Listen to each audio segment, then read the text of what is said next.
Hello friend, स्वागत है आपका राधा की रसोई में। और आपने मेरे पिछले ब्लॉग में देखा होगा कि हम किस चीज़ की तैयारी कर रहे थे, कौन बाहर जाने वाला है, और आपको पता ही चल गया होगा। तो बस आज वो समय, आज वो दिन, आज वो मतलब मोमेंट आ ही गया है कि आज बेटी की बिल्कुल तैयारी हो गई है।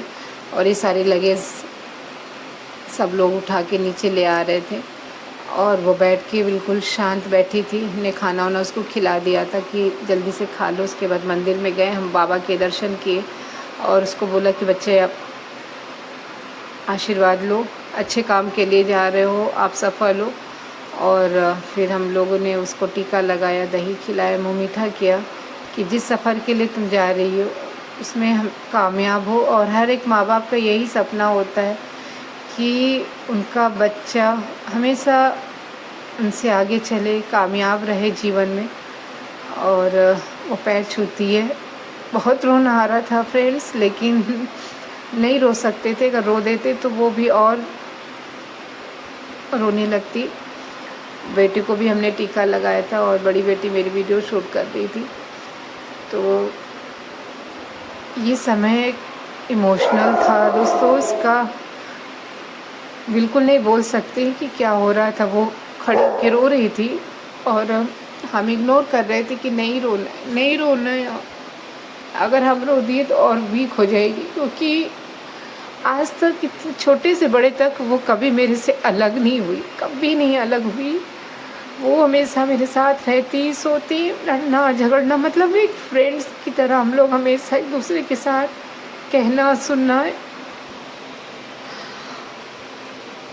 दोस्तों वो समय मतलब कुछ भी नहीं बोल सकते। एक माँ के लिए कितना पेनफुल होता है अपने बच्चों से अलग होना।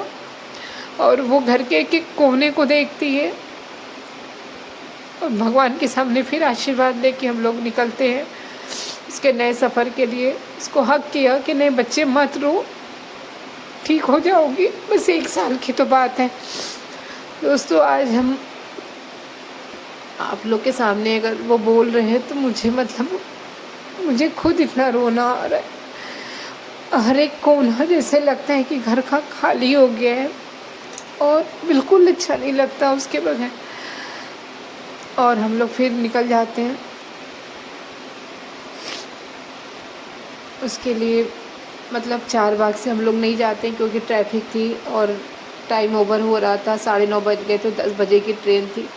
तो हम लोगों ने पीछे से जाना, छोटी लाइन से जाना ज़्यादा सही समझा। फिर पार्सल की तरफ से 1 नंबर पे ही ट्रेन खड़ी थी, ये लगी हुई थी।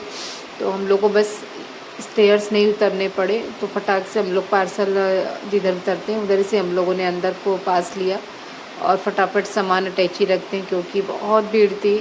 समर वेकेशन की वजह से काफ़ी भीड़ थी और लगेज भी ज़्यादा था, क्योंकि बेटी जा रही थी। उसके कपड़े, उसके खाने की हर चीज़ों को मुझे उसको देना था कि भाई कहीं वो बाहर की चीज़ें ना खा सके, क्योंकि डॉक्टर ने भी बाहर की मना किया है कि बाहर जितना अवॉइड करे वो ज़्यादा अच्छा है। अभी दवा भी चल रही है उसकी, लेकिन ठीक है। 2 ढाई 3 साल बच्चे ने बहुत सफ़र किया। अब उसके अच्छे दिन, मतलब वो अपने सफ़र को, अपनी उड़ान को उड़ने जा रही है। बस आप लोग आशीर्वाद दीजिएगा कि जिस सफ़र को निकली है वो कामयाबी उसके कदम चूमे। बाबा उस पर हमेशा अपनी कृपा बना रहे, क्योंकि बहुत चीज़ों को उसने सफ़र करके आज इस मुकाम को पाने के लिए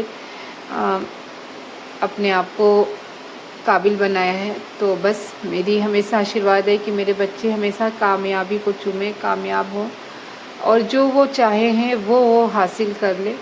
और एक माँ बाप का यही एक सपना होता है कि उनका बच्चा जो वो नहीं किए उससे ज़्यादा करे, हर एक मुकाम तक वो पहुँचे। और बहुत भीड़ थी ट्रेन में। हम लोगों ने 3 टिकट कराया था, लेकिन 1.5 टिकट ही कंफर्म हो पाया था, बहुत मुश्किल से।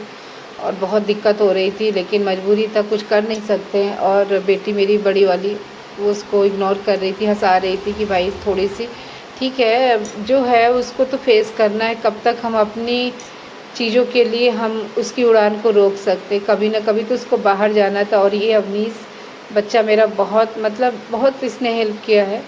और मतलब हर सफ़र में इसने हम सबका साथ दिया है।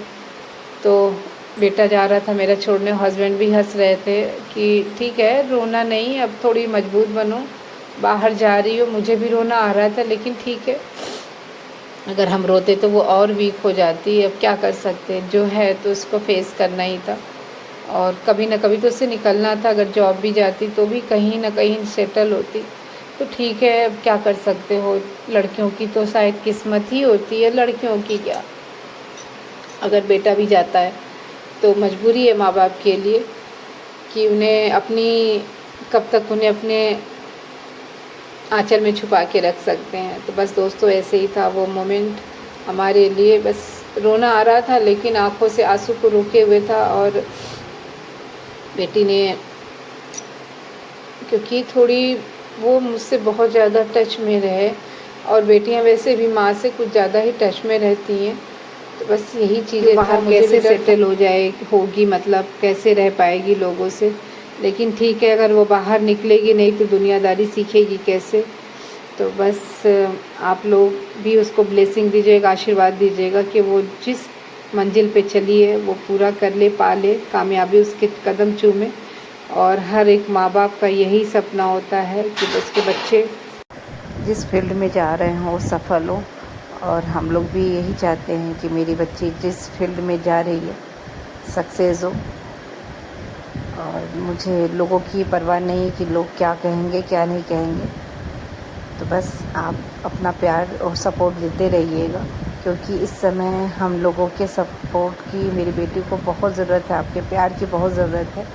क्योंकि ये 2 ढाई 3 साल उसके जीवन का बहुत ही मुश्किल समय था और अब वो आगे बढ़ने जा रही है फ्रेंड्स। तो बस ट्रेन का समय भी हो रहा था और हम लोग उसको सब चीज़ें समझा रहे थे कि दवाई टाइम से खा लेना, नाश्ता सब चीज़ें जो दिए हैं उसको बाकायदे खा लेना, बाहर का अवॉइड करना।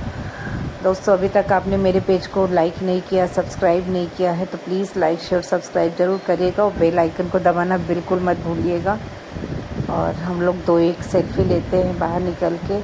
और ये बिल्कुल रोए जा रही थी लेकिन समय हो रहा था तो हम लोग भी नीचे ट्रेन से उतरते हैं और कुछ ही क्षणों में मेरी बेटी मेरे से मतलब दूर चली जाती है।